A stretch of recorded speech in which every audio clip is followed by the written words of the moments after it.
Hello friends.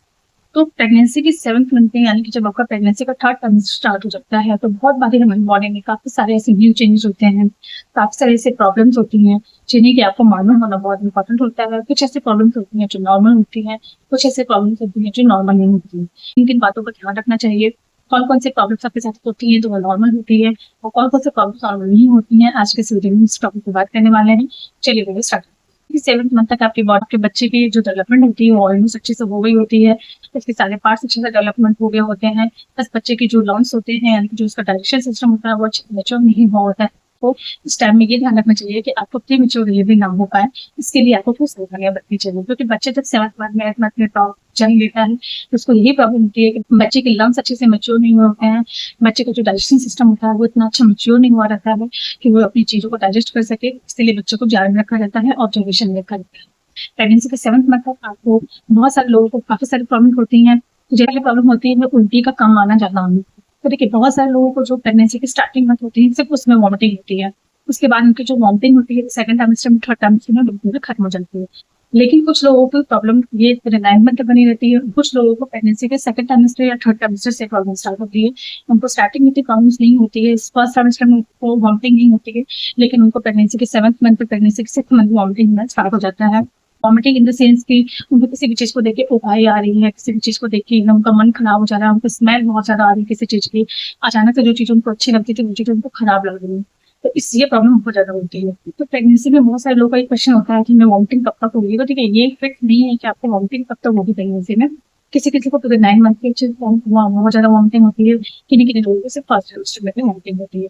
अगर आपको pregnancy के 7th मंथ में वॉमिटिंग हो रही है तो इसमें बहुत ज्यादा परेशान होने की जरूरत नहीं है। एक चीज का ध्यान रखना है कि आपको वॉमिटिंग बहुत ज्यादा नहीं होनी चाहिए। वॉमिटिंग अगर एक बार, 2 बार, 3 बार हो रही है, 4 बार हो रही है, ये नॉर्मल होता है। लेकिन अगर वॉमिटिंग बहुत ज्यादा ही आपको हो रही है, आप पानी पी रहे होंगे, अगर आपको नहीं पच रहा है तो उस केस में आपको डॉक्टर से मिलना चाहिए, क्योंकि उस केस में आपको डिहाइड्रेशन हो सकता है, बच्चा वीक हो सकता है। क्योंकि अगर आपको बार बार वॉमिटिंग होगी तो आपको कुछ भी न्यूट्रिशन नहीं मिल रहा होंगे, जिससे बच्चे भी वीक हो सकता है। तो उस केस में आपको डॉक्टर से जरूर मिलना है। नेक्स्ट चीज होता है ब्रेस्ट मिल्क परिवर्तन।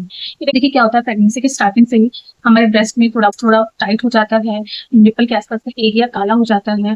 लेकिन प्रेगनेंसी की जो आपके 7th मंथ स्टार्ट हो जाता है उस टाइम पे ब्रेस्ट में बहुत ज्यादा भारी हो जाता है, बहुत ज्यादा टाइट हो जाता है। यानी कि अगर आप छुएंगे तो उसे दर्द महसूस होता है। ये हर किसी को ऐसा हो ऐसा पॉसिबल नहीं है। कुछ लोगों को होता है, कुछ लोगों को नहीं होता है। बहुत सारे लोगों को 7th प्रेगनेंसी के 8th मंथ में ब्रेस्ट से डिस्चार्ज भी देखने को मिलता है। तो अगर आपको भी ब्रेस्ट से डिस्चार्ज देखने को मिल रहा है तो इसमें कोई परेशान होने वाली बात नहीं है। बॉडी जो है वो डिलीवरी के लिए रेडी हो रही है, ब्रेस्ट फीड के लिए रेडी हो रही है।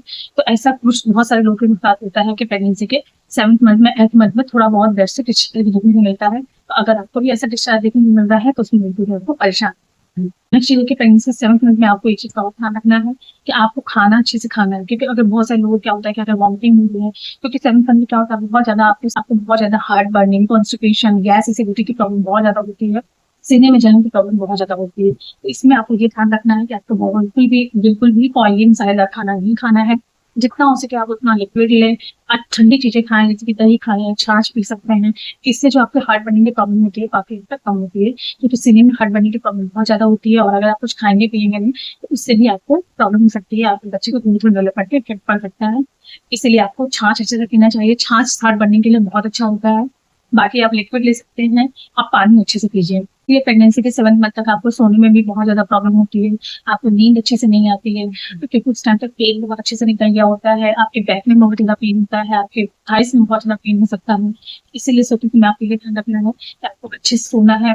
पिलोज, छोटे से पिलोज का यूज करिए पैरों के नीचे, कमर के पास, पेट के पास, ताकि आपको सोने में अनकंफर्टेबल ना फील हो। प्रेगनेंसी के 7th मंथ तक बेबी के मूवमेंट भी अच्छे से फील होने लग जाती है। तो बच्चे के मूवमेंट को फील करते रहे, बच्चे के मूवमेंट को काउंट करते रहे।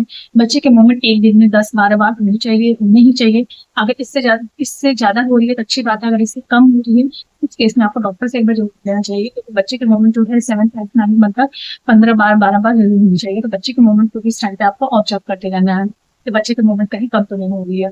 खाने पीने का आपको अच्छे से ध्यान रखना है। प्रेगनेंसी 7th मंथ तक बहुत सारे लोग हमें बहुत सारे सिम्टम्स देख के ये भी ऑब्जर्व करते हैं, उससे हमें पेट में लड़का है या लड़की है। तो अगर उनके बहुत ज्यादा होती है तो लोग ऐसा बोलते हैं कि उस केस में लड़की होती है, जो कम होती है तो लोग कहते हैं कि लड़का होता है।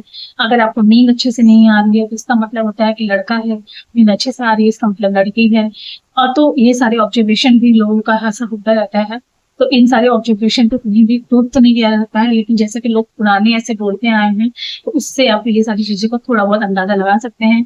अदरवाइज फिर लड़का हो लड़की हो दोनों ही अच्छे होते हैं, तो इस पर ज्यादा फोकस नहीं करना चाहिए।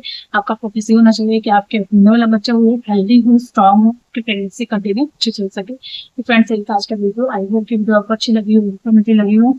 वीडियो अच्छी लगी हो तो वीडियो को लाइक करके चैनल सब्सक्राइब कर दे, बेल आइकन प्रेस कर दे, ताकि आपको प्रेगनेंसी रिलेटेड अच्छे अच्छे वीडियोस मिलते रहें।